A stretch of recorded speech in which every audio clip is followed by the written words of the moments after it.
तमन्नाएं उम्र भर कम नहीं होगी, समस्याएं भी कभी हल नहीं होगी। इसी उम्मीद पर हम जीत गए बरसों, मुश्किलें जो आज हैं कल नहीं होंगी। Welcome my dear students.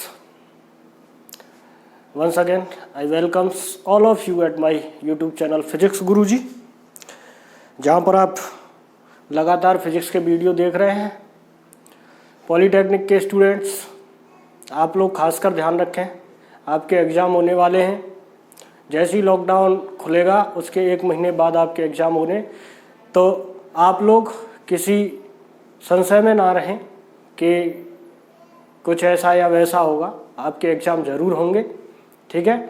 दूसरी बात, हमने अभी तक ये मेरा दूसरी जो है यूनिट ख़त्म होने जा रही है। इसके बाद 1 या 2 वीडियो और सेमीकंडक्टर फिजिक्स की आज की के बाद मैं आपको दूंगा। आप ये दोनों चैप्टर ढंग से आप तैयार कर लें। बाकी लॉकडाउन खुलने के बाद जो देखते हैं क्या होता है, तब तक मैं यहाँ आपको रेगुलर अगले चैप्टर की वीडियो भी दूंगा, ठीक है। तो आप लोग कंटिन्यूअसली इन वीडियोस को देखते रहें, अपनी तैयारी करते रहें। अब बात करते हैं आज की वीडियो की। पिछली वीडियो में हमने देखा था सेमीकंडक्टर्स डायोड के बारे में हमने पढ़ा था। डायोड क्या होता है, डायोड की बाइजिंग कैसे करते हैं, डायोड की कैरेक्टरिस्टिक्स क्या होती हैं। मोस्ट इम्पोर्टेंट चीज़, हमने जब डायोड की बाइजिंग पढ़ी थी तो हमने एक चीज़ वहाँ पर नोट की थी कि डायोड फॉरवर्ड बायस में तो करंट कंडक्ट करता है, लेकिन रिवर्स बायस कंडीशन में ये करंट कंडक्ट नहीं करता है। दूसरे लफ्ज़ों में हम ये कह सकते हैं कि जो डायोड है वो फॉरवर्ड बायस में लो रेजिस्टेंस ऑफर करता है सर्किट के लिए, और रिवर्स बायस में हाई रेजिस्टेंस ऑफर करता है। इसकी यही प्रॉपर्टी हम यूज करने जा रहे हैं इसके एक एप्लीकेशन में, ठीक है। तो आज की जो हमारी वीडियो है, आज की वीडियो हमारी होनी है applications of PN junction diode. जैसा मैंने आपको पिछली वीडियो में बताया था, ठीक है, पिछली वीडियो में मैंने ये बताया था कि हमारे पास जो पी टाइप और एन टाइप सेमीकंडक्टर्स होते हैं या जो इंट्रिंसिक सेमीकंडक्टर होते हैं, अगर इन सेमीकंडक्टर्स को हम इंडिविजुअली किसी यूज की बात करें उनके, तो इंडिविजुअल इनके कोई यूज ज़्यादा है नहीं। इसलिए पी टाइप और एन टाइप सेमीकंडक्टर दोनों को ज्वाइन करके एक नई डिवाइस तैयार की जाती है, जंक्शन डायोड। इस जंक्शन डायोड के बहुत से एप्लीकेशंस इलेक्ट्रॉनिक्स और कम्युनिकेशन के फील्ड में होते हैं। तो उनमें से कुछ एप्लीकेशन हम यहाँ पे देखने वाले हैं इस वीडियो में, ठीक है। मैं वही एप्लीकेशन आपको लेके आया हूँ जो आपके सिलेबस में है, तो आप जो है अच्छे से इनको समझ लीजिए। इनमें से कुछ ना कुछ पेपर में ज़रूर आएगा। तो आपसे फिर मैं रिक्वेस्ट कर रहा हूँ कि आप लोग वीडियो लगातार देखते रहिए बेटा, ये आपके फ़ायदे की बात है, ठीक है। नोट्स तो मैं आपको दे ही रहा हूँ, बट नोट्स में से सारी चीज़ें आपकी समझ में नहीं आएंगी। नोट्स आपकी समझ में तभी आएंगे जब उन नोट्स के साथ आप ये वीडियो भी कंटिन्यू देखते रहोगे। तो चलिए हम शुरू करते हैं नए टॉपिक के साथ, एप्लीकेशंस ऑफ डायोड। तो हमारा जो आज का टॉपिक है, आज का टॉपिक है एप्लीकेशंस ऑफ डायोड, यानी कि डायोड के अनुप्रयोग। और डायोड के जो अनुप्रयोग देखेंगे हम, पहला इसका अनुप्रयोग देखेंगे क्या, diode as a rectifier. Diode as a rectifier, यानी कि हिंदी में अगर हम इसको लिखें तो डायोड दिष्टकारी के रूप में हमें पढ़ना है, दिष्टकारी के रूप में, ठीक। अभी जो मैंने बात बताई थी कि ये फॉरवर्ड बायस में कंडक्ट करेगा, रिवर्स बायस में कंडक्ट नहीं करेगा, इसी कैरेक्टरिस्टिक की वजह से हम इसको रेक्टिफायर में यूज करते हैं, ठीक है। रेक्टिफायर क्या होते हैं? रेक्टिफायर एक ऐसी डिवाइस होती है जो एसी इनपुट को डीसी इनपुट में कन्वर्ट करती है, यानी कि जो प्रत्यावर्ती सिग्नल को, प्रत्यावर्ती निवेशी को, ठीक है, दिष्ट धारा निर्गत में कन्वर्ट करती है। यानी कि निवेश जो होगा हमारा वो अल्टरनेटिंग होगा, और जो आउटपुट हमें मिलेगा, जो निर्गत होगा उससे, वो डायरेक्ट होगा, मतलब डीसी होगा। तो रेक्टिफायर क्या होता है? Rectifier is a device which convert alternating signal into direct signal. तो हम इसी पे चर्चा करने जा रहे हैं। तो हमारे पास जो रेक्टिफायर होते हैं वो दो तरह के होते हैं बेटा। Rectifiers are of two type. Number one, half wave rectifier,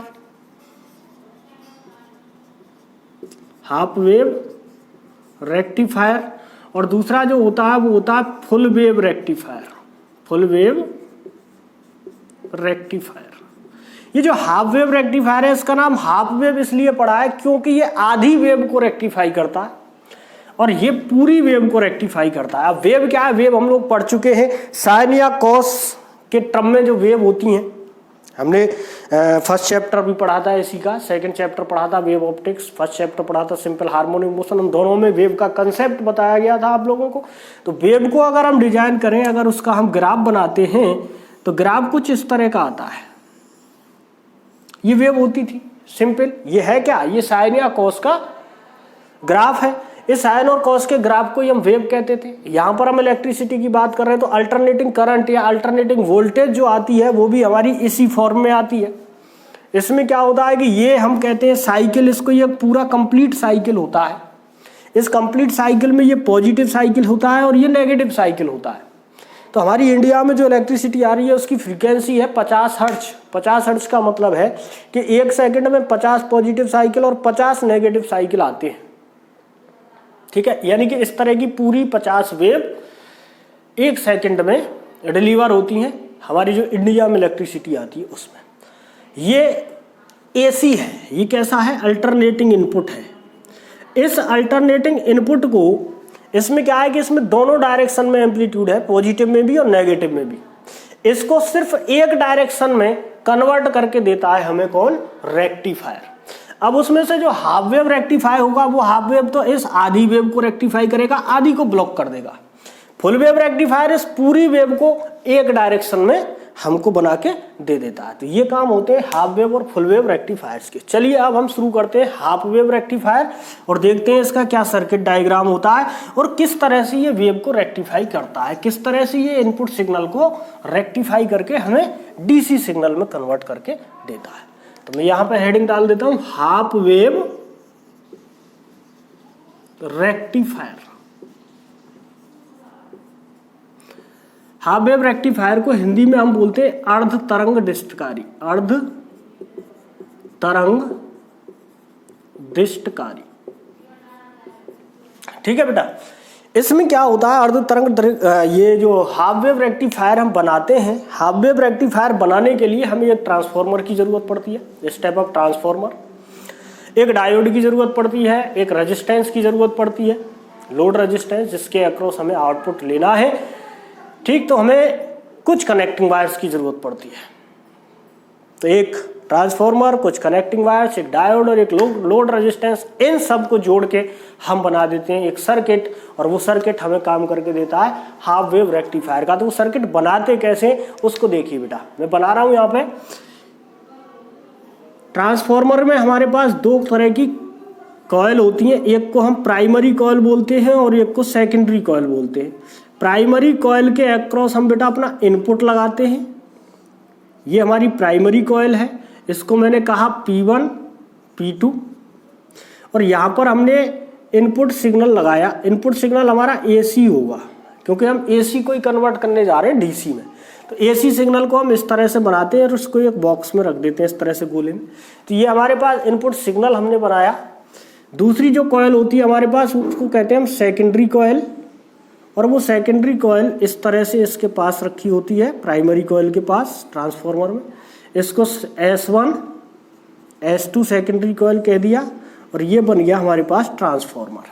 ठीक है, अब क्या करते हैं हम इस S1 से हम कनेक्ट कर देते हैं एक डायोड को इस तरह P और ये N, PN जंक्शन डायोड, और इन दोनों एंड S1 S2 के बीच में हम जो रेजिस्टेंस थी हमारे पास लोड रेजिस्टेंस उसको कनेक्ट कर देते हैं। ये हमने लोड रेजिस्टेंस कनेक्ट कर दिया। इसके बाद इसी लोड रेजिस्टेंस के अक्रॉस हम क्या लेंगे, इस लोड के अक्रॉस हम अपना आउटपुट लेंगे, यहां पर हमें आउटपुट मिलेगा। ठीक है, ये हमारा इनपुट होगा। इनपुट कैसा है, इनपुट है हमारा अल्टरनेटिंग। तो मैं चलिए इनपुट बना देता हूं। तो इनपुट क्या है बेटा हमारे पास, इनपुट है हमारे पास ये इस तरह की वेव,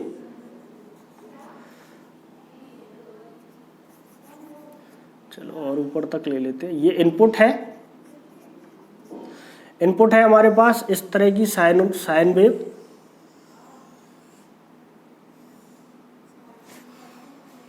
हमें आउटपुट देखना है इसका कि क्या इसका आउटपुट होगा। सपोज ये मैंने टाइम कंसीडर कर लिया 0, यहाँ पे t/4 होगा, यहाँ पे t/2 होगा, ये 3t/4 होगा, ये t होगा, ठीक है।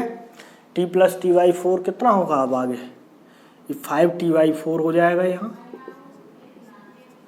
5t/4, ठीक है। ये 3t/2 और यहाँ पर फिर से हमारे पास 7t/4 और यहाँ पे हो जाएगा 2t।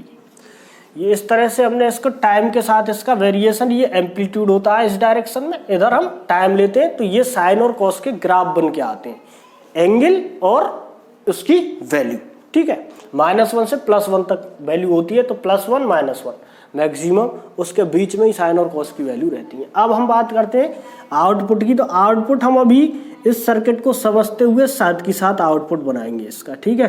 तो आप जो है ध्यान से इसको समझिए, बहुत आसान सी चीज़ है और थ्योरी में भी हमें यही चीज़ लिखनी है बस, कि हम half wave rectifier, half wave rectifier की पहली बात तो ये है कि ये हाफ वेव को रेक्टिफाई करेगा। दूसरी बात ये है कि इसका कंस्ट्रक्शन ये होता है, इसमें ट्रांसफॉर्मर, प्राइमरी पर हम इनपुट लगाते हैं, सेकेंडरी पर हम एक डायोड और रेजिस्टेंस के साथ सीरीज में कनेक्ट करते हैं, रेजिस्टेंस पर हम आउटपुट लेते हैं, ठीक। तो ये तो इसकी हुई कंस्ट्रक्शन। अब बात करते हैं हम इसकी वर्किंग की कि इसका आउटपुट क्या होगा। तो आउटपुट के लिए मुझे इस लाइन पे आउटपुट लेना है, इस वाली लाइन पे मैं आउटपुट सिग्नल बना हुआ है इसका, ठीक। तो देखिए पहले शुरू करते हैं हम। तो बेटा जब मेरे पास ये कैसा है, ये पॉजिटिव साइकिल है, ये नेगेटिव साइकिल है, ये पॉजिटिव ये नेगेटिव साइकिल है। तो पॉजिटिव नेगेटिव साइकिल की फॉर्म में मेरे पास इनपुट आ रहा है। तो अगर सपोज कर लूँ मैं कि मेरे पास ये पहले पॉजिटिव हाफ साइकिल आया, यानी कि ये आधा चक्र पॉजिटिव का यहाँ पर इनपुट पे आया, उस कंडीशन में ध्यान से सुनना, उस कंडीशन में जो P1 था प्राइमरी का एंड, प्राइमरी कॉइल के दो एंड हैं P1 और P2, तो प्राइमरी कॉइल का जो P1 एंड था वो शुरुआत में नेगेटिव पोटेंशियल पे था, और जो दूसरा एंड था P2 वो शुरुआत में मेरा पॉजिटिव पोटेंशियल पे था। कब, जब पॉजिटिव साइकिल इसका वेव का आया, इनपुट का जब पॉजिटिव साइकिल आया।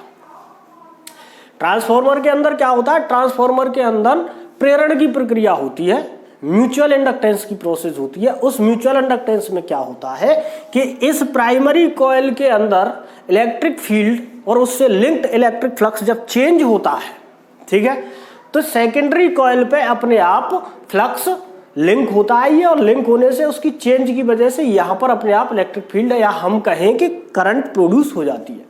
अब वो करंट कैसे प्रोड्यूस होती है कि अगर इधर नेगेटिव है तो इधर पॉजिटिव प्रोड्यूस होगा, इधर पॉजिटिव है तो इधर नेगेटिव प्रोड्यूस होगा। तो ड्यू टू म्यूचुअल इंडक्टेंस क्या होगा कि ये सेकेंडरी कॉइल का S1 जो सिरा है ये तो पॉजिटिव हो जाएगा, और S2 सिरा है ये नेगेटिव पोटेंशियल पे आ जाएगा अपने आप, बिकॉज ऑफ म्यूचुअल इंडक्टेंस। जब ये कंडीशन बनी, अभी हम पॉजिटिव हाफ साइकिल की बात कर रहे हैं, तो हमारे पास क्या हुआ बेटा कि ये जो डायोड था D, इस डायोड का हम देखते हैं कि P सिरा तो पॉजिटिव से कनेक्ट हो गया और इसका जो N सिरा है वो नेगेटिव से कनेक्ट हो गया। And such type of biasing is called forward biasing. हमने पिछली वीडियो में देखा था कि अगर डायोड का पॉजिटिव टर्मिनल बैटरी के पॉजिटिव से कनेक्ट हो जाए और डायोड का N टर्मिनल बैटरी के नेगेटिव टर्मिनल से कनेक्ट हो जाए तो डायोड हमारा कहलाता है फॉरवर्ड बाइज। जब फॉरवर्ड बाइज होता है डायोड तो हमारा कंडक्ट करता है, लो रेजिस्टेंस ऑफर करता है, यानी कि जो सिग्नल इसको मिला ये उस सिग्नल को पास होने देगा, और जब उस सिग्नल को पास होने देगा तो ये सिग्नल मुझे कहाँ मिलेगा बेटा, आउटपुट पर। यानी कि आउटपुट पर अगर देखूं मुझे तो आउटपुट पर ये पॉजिटिव साइकिल मुझे मिल जाएगा। तो अगर मैं आउटपुट देखूं पहले पॉजिटिव हाफ साइकिल के लिए, तो पहले पॉजिटिव हाफ साइकिल के लिए आउटपुट भी मुझे पॉजिटिव हाफ साइकिल मिल गया, तो मैं इसको यहां पर ऐसे बना दूं, पॉजिटिव हाफ साइकिल ये मुझे मिल गया। अब जब नेगेटिव हाफ साइकिल आया तो नेगेटिव हाफ साइकिल क्या करेगा, नेगेटिव हाफ साइकिल ये करेगा बेटा कि इसकी पहले तो इसकी पोलरिटी चेंज हो जाएगी। पोलरिटी चेंज होने का मतलब क्या है कि जो सिरा इसका पॉजिटिव पे था वो नेगेटिव पे चला जाएगा और जो नेगेटिव पे था वो पॉजिटिव पे चला गया। जब यहां पर चेंज हुआ नेगेटिव पॉजिटिव का तो यहां पे भी म्यूचुअल इंडक्टेंस की वजह से चेंज होगा, यानी कि ये सिरा इसका पॉजिटिव हो जाएगा S2 और इसका S1 जो सिरा है वो नेगेटिव पे आ जाएगा।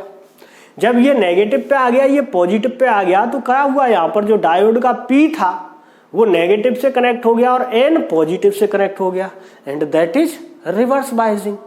रिवर्स बायसिंग में यही तो पढ़ा है हमने कि भाई जब डायोड का P सिरा बैटरी के नेगेटिव टर्मिनल से और N सिरा बैटरी के पॉजिटिव टर्मिनल से कनेक्ट हो जाए तो डायोड रिवर्स बायस होता है। और रिवर्स बायस की कंडीशन में हमने एक बात ये पढ़ी थी बेटा कि रिवर्स बायस कंडीशन में डायोड हाई रेजिस्टेंस ऑफर करता है, यानी कि इस पे जो भी सिग्नल आ रहा है, जो भी करंट आ रहा है, ये उसको पास नहीं होने देगा, कंडक्ट नहीं करेगा। कंडक्ट नहीं करेगा इसका मतलब क्या है कि ये इस नेगेटिव साइकिल को ब्लॉक कर देगा, आउटपुट पे कुछ नहीं पहुंचेगा। इस बार आउटपुट पे कुछ नहीं पहुंचेगा तो आउटपुट पे हमें वोल्टेज क्या मिलेगी बेटा, 0 मिलेगी। यहां तक ये 0 मिली हमें। अब फिर से पॉजिटिव साइकिल आएगा, इसकी पोलरिटी फिर से चेंज होंगी, इसकी पोलरिटी भी फिर से चेंज होंगी, डायोड फिर से फॉरवर्ड बायस होगा और जब डायोड फिर से फॉरवर्ड बायस हो जाएगा तो अगले पॉजिटिव साइकिल को ये फिर से पास हो जाने देगा। यानी कि यहां पर अगर मैं देखूं तो क्या होगा कि यहां पर मुझे ये पॉजिटिव साइकिल फिर से मिल जाएगा आउटपुट पे। उसके बाद फिर नेगेटिव साइकिल आएगा, ये फिर से इस नेगेटिव साइकिल को ब्लॉक करेगा, पोलरिटी चेंज होगी, ये रिवर्स बायस हो जाएगा, फिर से इस नेगेटिव साइकिल को पास नहीं होने देगा।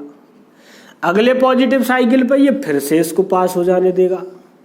तो इस तरह से हमें आउटपुट इसका मिलेगा हाफ वेव रेक्टिफायर का। समझ में आई होगी बात।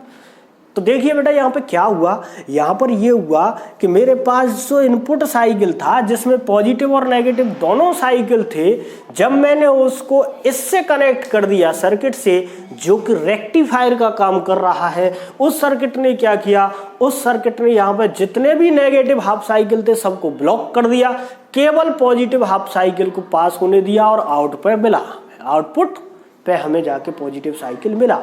ठीक, तो क्या हुआ कि यहां से सारे नेगेटिव साइकिल खत्म। इसका मतलब क्या है कि जो इनपुट था हमारा उसका आउटपुट जो हमें मिला वो एक ही डायरेक्शन में मिला, सिर्फ पॉजिटिव डायरेक्शन, यानी कि रेक्टिफाई हो गया, डिस्टकारी ने अपना काम कर दिया। दूसरी बात क्या हुई कि बेटा सिर्फ आधी वेव मिल रही है हमें, आधी वेव गायब है।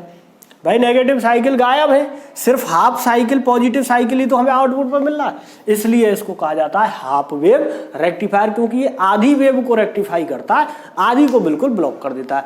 रेक्टिफाई करने का क्या मतलब है कि जितने भी साइकिल होते हैं सारे साइकिलों को सिर्फ पॉजिटिव साइकिल ही बना देता है। समझ में आ गई बात। हाफ वेव रेक्टिफायर समझ में आया, आगे बढ़े। Okay, very good.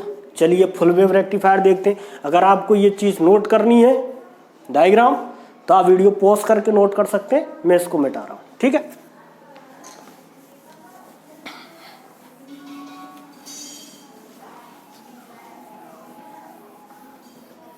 चलिए अब बात करते हैं फुल वेव रेक्टिफायर की। तो दूसरा हमारे पास क्या है, दूसरा है हमारे पास फुल वेव रेक्टिफायर। इसको हम सेंटर टेप भी बोलते हैं, centre tap rectifier, centre tap rectifier, क्योंकि यहां पर हम जो आउटपुट लेंगे वो सेकेंडरी कॉइल के सेंटर और डायोड के बीच में लेंगे। ठीक है, तो चलिए इसका डायग्राम देखते हैं। ये क्या करेगा, ये पूरी वेव को रेक्टिफाई करेगा, यानी कि ये पॉजिटिव साइकिल को भी जाने देगा और नेगेटिव साइकिल को भी जाने देगा, बट दोनों ही साइकिलों को सेम डायरेक्शन में कर देगा। तो हमें देखना वही है कि किस तरह से सेम डायरेक्शन में, यानी कि नेगेटिव साइकिल को भी पॉजिटिव कैसे बना रहा है, ये देखना है हमें। ठीक, तो इसके लिए भी डायग्राम क्या है हमारे पास, वही हमारे पास एक ट्रांसफॉर्मर जिसकी प्राइमरी कॉइल के अक्रॉस हम इनपुट लगाएंगे। कैसा इनपुट लगाएंगे, अरे भाई एसी इनपुट लगाएंगे। ये प्राइमरी कॉइल P1 और ये P2, यहां पर वही सेकेंडरी कॉइल भी बनानी है हमें। सेकेंडरी कॉइल ये S1, ये S2, ये ट्रांसफार्मर बन गया। यहाँ पे क्या करेंगे बेटा कि हम अब 2 डायोड लेंगे, एक इस लाइन में जोड़ देंगे और एक इस वाली लाइन में जोड़ देंगे। ये डायोड D1 हो गया मेरे पास, ये डायोड D2 हो गया, और इन दोनों को आपस में कनेक्ट कर देंगे। अब बोले भाई लोड रेजिस्टेंस, तो लोड रेजिस्टेंस सेंटर टेप करनी है हमें, यानी कि दोनों डायोडों के बीच में कनेक्ट होगी, दोनों डायोडों के बीच में यहाँ पे कनेक्ट कर दिया एक, और इसके सेकेंडरी कॉइल के सेंटर से, तो सेकेंडरी कॉइल का सेंटर यहाँ पे है, तो इस सेंटर से लेके यहाँ तक हमने ये अपनी लोड रेजिस्टेंस इसमें कनेक्ट कर दी RL। सपोज ये पॉइंट A है और ये पॉइंट मेरे पास B है, ये बन गया मेरे पास फुल वेव रेक्टिफायर। क्या चेंजेज हुए फुल वेव रेक्टिफायर में? चेंजेज ये हुए कि पहले जो हाफ वेव रेक्टिफायर था उसमें एक ही डायोड था, यहाँ पर डायोड हमने 2 लिए। दूसरी बात यहाँ पर ये है कि सेकेंडरी कॉइल के S1 और S2 के बीच में लोड रेजिस्टेंस लगा था, यानी कि आउटपुट हम S1 और S2 के बीच में ले रहे थे। यहाँ पर हम आउटपुट S1, S2 और सेंटर टेप, यानी कि S1 का सेंटर टेप के साथ, S2 का भी सेंटर के साथ, 2 अलग अलग आउटपुट में तोड़ दिया है हमने S1 और S2 के बीच को। S1 centre tap, S2 centre tap, इतना काम हमने किया है। तो इसके लिए इनपुट यहाँ पर हम आउटपुट लेंगे बेटा, V आउटपुट अब यहाँ पर मिलेगा हमें। ठीक, चलिए देखते हैं किस तरह से इसका आउटपुट आता है और इनपुट क्या है। तो इनपुट तो हमारे पास वही रहेगा जो अभी हमने बनाया था। इनपुट क्या है? साइनोसॉइडल, वही वेव हमारे पास इनपुट की है।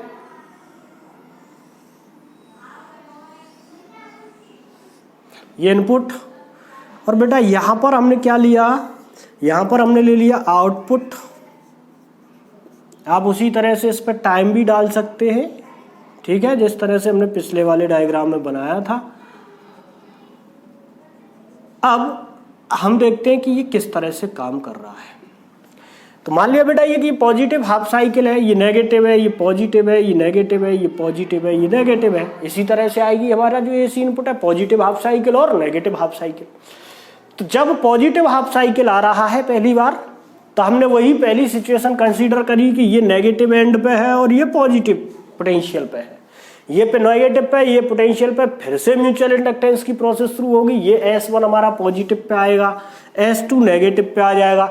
जब S1 पॉजिटिव पे आएगा तो बेटा ये डायोड फॉरवर्ड बायज हो जाएगा और ये डायोड रिवर्स बायज, यानी कि इस सिचुएशन में D1 कैसा हो गया? फॉरवर्ड बायज हो गया। D2 कैसा हो गया? रिवर्स बायज्ड हो गया। जब D1 फॉरवर्ड बायज हो गया, D2 रिवर्स बायज हो गया, तो ये कंडक्ट नहीं करेगा, ये कंडक्ट करेगा। जब ये कंडक्ट करेगा और यहाँ से तो मार्ग रुक गया, ये कंडक्ट करेगा ही नहीं, तो जो करंट आ रहा था, जो इनपुट आ रहा था, वो यहाँ से ऐसे करके जाएगा। यानी कि हमें अगर देखें यहाँ पर आउटपुट के अक्रॉस, तो आउटपुट के अक्रॉस हमें ये आउटपुट मिलेगा A to B। पहली कंडीशन में आउटपुट क्या मिला हमें? A to B, positive half cycle हमें मिल गया A to B, यानी कि अभी डायरेक्शन की बात कर रहे हैं हम, तो A to B है, A to B ये है। ठीक, दूसरी कंडीशन में क्या होगा कि जब नेगेटिव हाफ साइकिल आएगा तो बेटा ये एंड पॉजिटिव हो जाएगा, ये एंड नेगेटिव हो जाएगा, इसी तरह से ये नेगेटिव हो जाएगा, ये पॉजिटिव हो जाएगा। और अब कहानी क्या बनेगी? अब कहानी ये बनेगी कि ये रिवर्स बायस हो जाएगा, यानी कि D1 रिवर्स बायस्ड और D2 हो गया forward bias. D1 reverse bias, D2 forward bias, तो ये कंडक्ट नहीं करेगा, ये कंडक्ट करेगा। जब ये कंडक्ट नहीं करेगा तो इधर का रास्ता रुक गया। अब हमारे पास जो इनपुट आ रहा था ये नेगेटिव हाफ साइकिल, वो इस डायोड के थ्रू पास होगा और ऐसे निकलेगा फिर से, यानी कि फिर से जो आउटपुट पे हमें डायरेक्शन मिली करंट की, सेम उसी डायरेक्शन में मिली जिस डायरेक्शन में पॉजिटिव साइकिल था।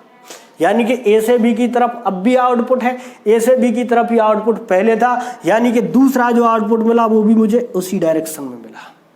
तो यही प्रोसेस कंटिन्यू करती रहेगी। पॉजिटिव हाफ साइकिल आएगा तो ये फॉरवर्ड बायस होगा, A to B हमें आउटपुट मिलता रहेगा। नेगेटिव हाफ साइकिल आएगा तो ये रिवर्स बायस, ये फॉरवर्ड बायस बना रहेगा, ये फॉरवर्ड बायस बना रहेगा, फिर से हमें उसी डायरेक्शन में करंट मिल जाएगा। तो हमारे पास इस तरह का आउटपुट इस फुल वेव रेक्टिफायर में आएगा। यानी कि जितने भी साइकिल थे इसने सबको पास होने दिया, इसको भी पास होने दिया, इसको भी पास होने दिया, इसको भी पास होने दिया, पॉजिटिव नेगेटिव सबको पास होने दिया। बट क्या होने दिया इसने, ये होने दिया कि जो पॉजिटिव था वो भी उसी डायरेक्शन में पास होने दिया और जो नेगेटिव था उसको भी इसने आउटपुट पे ले जाके उसी डायरेक्शन में कर दिया जिस डायरेक्शन में पॉजिटिव हाफ साइकिल था। तो जितने भी यहाँ से हाफ साइकिल गए इनपुट के, उन सारे हाफ साइकिल्स को उसने रेक्टिफाई करके क्या कर दिया, एक डायरेक्शन में कर दिया। यानी कि करंट हमारा AC से कैसा हो गया, DC हो गया। तो that is the work of full wave rectifier. उम्मीद करता हूं समझ में आए होंगे बहुत दोनों अच्छे से, ठीक है। तो ये थे रेक्टिफायर्स, हाफ वेव रेक्टिफायर और फुल वेव रेक्टिफायर। इनका काम क्या होता है, इनका काम होता है AC इनपुट को DC आउटपुट में कन्वर्ट करना। कैसे कन्वर्ट करते हैं वो मैंने आपको बताया। हाफ वेव आधी वेव को रेक्टिफाई करता है, फुल वेव पूरी वेव को रेक्टिफाई कर देता है, और उनकी प्रोसेस मैंने यहाँ पर आपको समझाई है। ठीक, ये बात खत्म। चलिए अगले एप्लीकेशन की ओर बढ़ते हैं।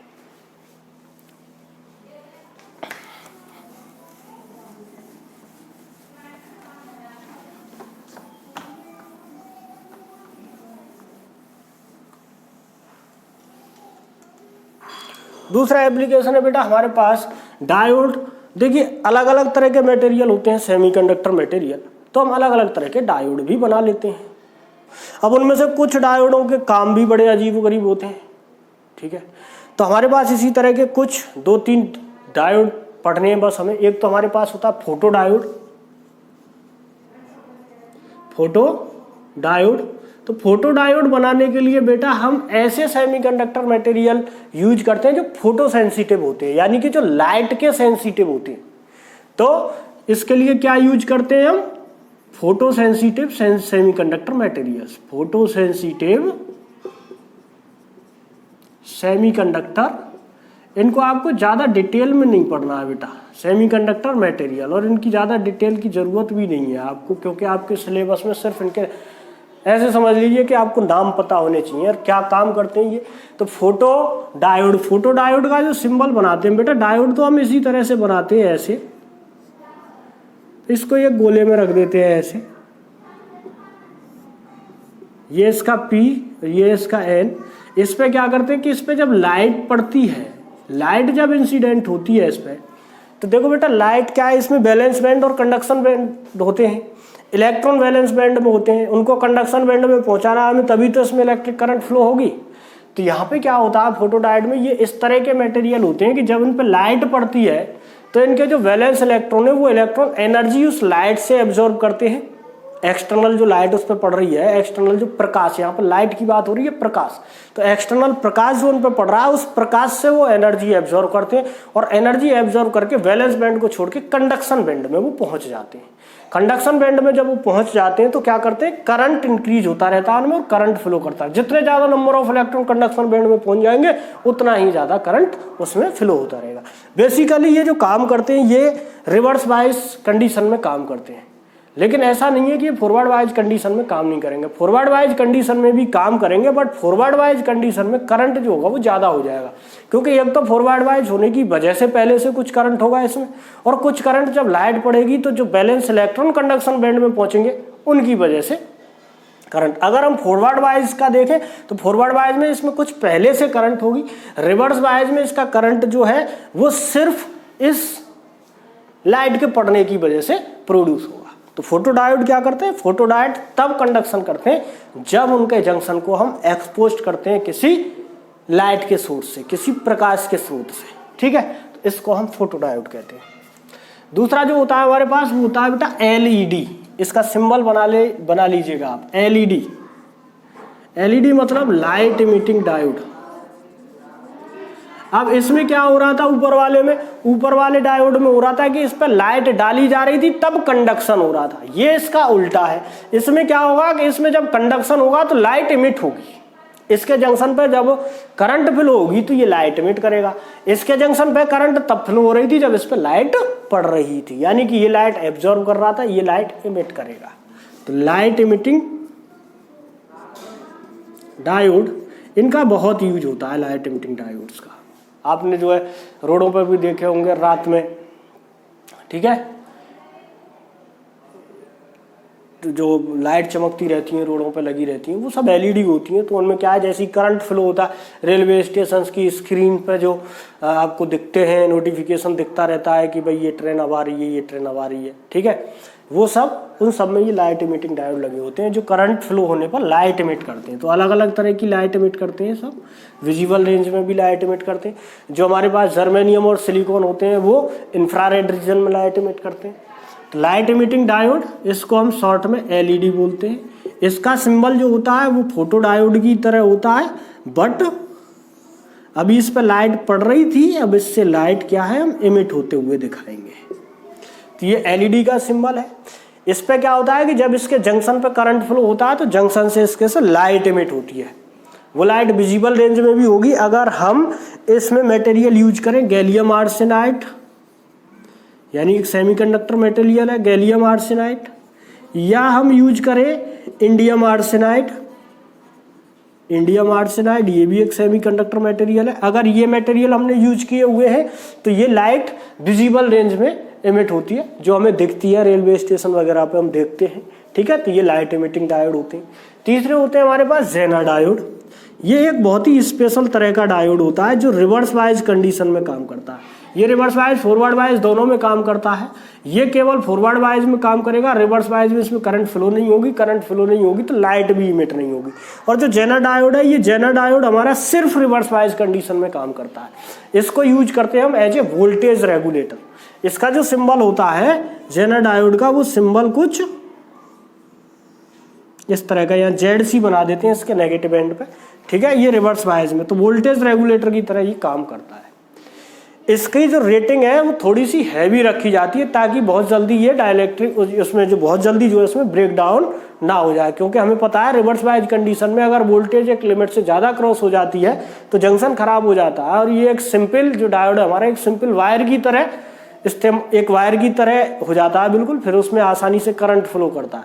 तो इसकी जो पावर रेटिंग रखी जाती है जंक्शन की थोड़ी सी हैवी रखी जाती है ताकि बहुत जल्दी जो है ब्रेक डाउन ना हो जाए। तो ये जेनर डायोड है जो रिवर्स वाइज में काम करता है। इसका ये सिंबल है, बस आपको इतना ही ध्यान रखना है। इसके ज़्यादा बारे में डिटेल में मैं नहीं जाऊँगा, क्योंकि हमें सिर्फ उतनी चीज़ें पढ़नी है अभी जितनी हमें ज़रूरत है। हमें एग्जाम पॉइंट ऑफ व्यू से चलना है अभी, ठीक। नॉलेज आपको बढ़ानी है, नॉलेज के लिए मैं और वीडियोज़ इनकी लाऊंगा दोबारा से। 11th और 12th के बच्चों के सिलेबस के लिए आपको अगर और ज़्यादा नॉलेज गेन करनी है तो आप उन वीडियोज़ को ज़रूर देखिएगा। लेकिन आपके यूपीबीटी के सिलेबस में सिर्फ जो चीज़ जहाँ तक है मैं उतना ही बताऊंगा, उसके आगे नहीं जाऊंगा। तो ये जेनर डायोड का सिंबल आप बना लीजिए। इसको यूज कहाँ किया जाता है? इसको एज ए वोल्टेज रेगुलेटर, यानी कि जो हम सर्किट बनाते हैं, हमारे पास स्टेबलाइजर होते हैं घरों में, उन स्टेबलाइजर्स में भी हम जेनर डायोड का यूज करते हैं। यानी कि एक रेगुलेट वोल्टेज हमें प्रोवाइड करनी है, वोल्टेज बहुत ज़्यादा फ्लक्चुएट कर रही है, उसको रेगुलर करना है हमें, तो उसके लिए हम जेनर डायोड का यूज करते हैं। ये थे हमारे पास एप्लीकेशन ऑफ डायोड। इतने ही थे आपके सिलेबस में, बस इतनी छोटी छोटी जानकारी थी इसके बारे में। अब अगली बात हम ये करेंगे कि हमारा अब इसमें जो है एक लास्ट टॉपिक बचा है इस यूनिट में, जिसका नाम है ट्रांजिस्टर। ट्रांजिस्टर के बारे में भी आपको बहुत ज़्यादा नहीं पढ़ना है डिटेल में, आपके सिलेबस में सिर्फ कंसेप्ट बताना है ट्रांजिस्टर का, कि ट्रांजिस्टर क्या होते हैं, इनकी डेफिनेशन क्या होती है, ठीक है, क्या इनके सिंबल्स होते हैं, क्या इनका काम होता है। बस इसकी ज़्यादा वर्किंग की डिटेल में हमें नहीं जाना है। अगर आपको पढ़नी है, आपको ज़रूरत है, आपको लगता है कि आपको समझना चाहिए, तो मैं वीडियो में नहीं, आप मुझे कॉन्टैक्ट नंबर मेरा सबके पास है, आप मुझे फ़ोन से कांटेक्ट कीजिए। अगर मुझे लगेगा कि हाँ आप लोग वाकई पढ़ना चाह रहे हैं तो मैं पूरी डिटेल में आपको उन चीज़ों को बताऊंगा। हो सकता है कि मैं एक वीडियो भी आपको पूरी डिटेल में उन सारी चीज़ों की अलग से दे दूं, बट फिलहाल हम जो वीडियो यहाँ पर शूट कर रहे हैं वो वीडियो आपके एग्जाम को ध्यान में देखते हुए बनाई जा रही है, ताकि आपको लिमिटेड चीज़ें दी जाएँ और ऐसी सॉलिड चीज़ें दी जाएँ जो एग्जाम में आए और जिन्हें आप आसानी से तैयार कर सके। तो मेन फोकस है आपका, हमें पहले अभी आपको एग्जाम क्लियर कराना, ठीक। तो बाकी की जो जनरल नॉलेज वाली बातें हैं वो हम बाद में करेंगे, ठीक। तो बाकी आप जितनी मैं चीज़ें आपको पढ़ा रहा हूँ उनको अक्षर से आप जो तैयार करते चले जाइए, ठीक। तो यहाँ तक की बात आज की वीडियो में मैं सिर्फ इतना ही रखूँगा। अगली वीडियो में ट्रांजिस्टर के साथ लेके आऊँगा। ट्रांजिस्टर के साथ वीडियो को हम ख़त्म करने की कोशिश करेंगे, यूनिट को अगली को, ठीक। अगले वीडियो में इस यूनिट को हम ख़त्म करने की कोशिश करेंगे। तो बच्चों बने रहिए मेरे साथ, लगातार देखते रहिए फिजिक्स गुरुजी, और भाई सब्सक्राइब और लाइक वाइक करते रहिए चैनल को। रेस्पॉन्स आपके नहीं मिल रहे हैं मुझे, ना तो कमेंट मिल रहे हैं, ना चैनल की कोई रेस्पॉन्स मिल रही है मुझे, तो आप लोग इसको कंटिन्यूअस देखते रहिए, ठीक है। लाइक शेयर सब्सक्राइब करते रहिए, लोगों तक पहुंचाते रहिए चैनल को। जो आपके और परिचित लोग हैं, डिप्लोमा कर रहे हैं, पॉलीटेक्निक कर रहे हैं, उनको कहीं से जो है नहीं प्रोवाइड हो पा रही हैं चीज़ें, उन तक भी आप पहुंचाइए। जितने ज़्यादा लोगों का भला हो सकता है उतनी अच्छी बात है। तो चलिए आज के लिए इतना ही, विदा चाहूँगा आपसे। मिलते हैं नेक्स्ट वीडियो में नेक्स्ट टॉपिक के साथ with a very very interesting topic. Okay, चलिए, वेरी वेरी थैंक यू आप सब लोगों को। ओके।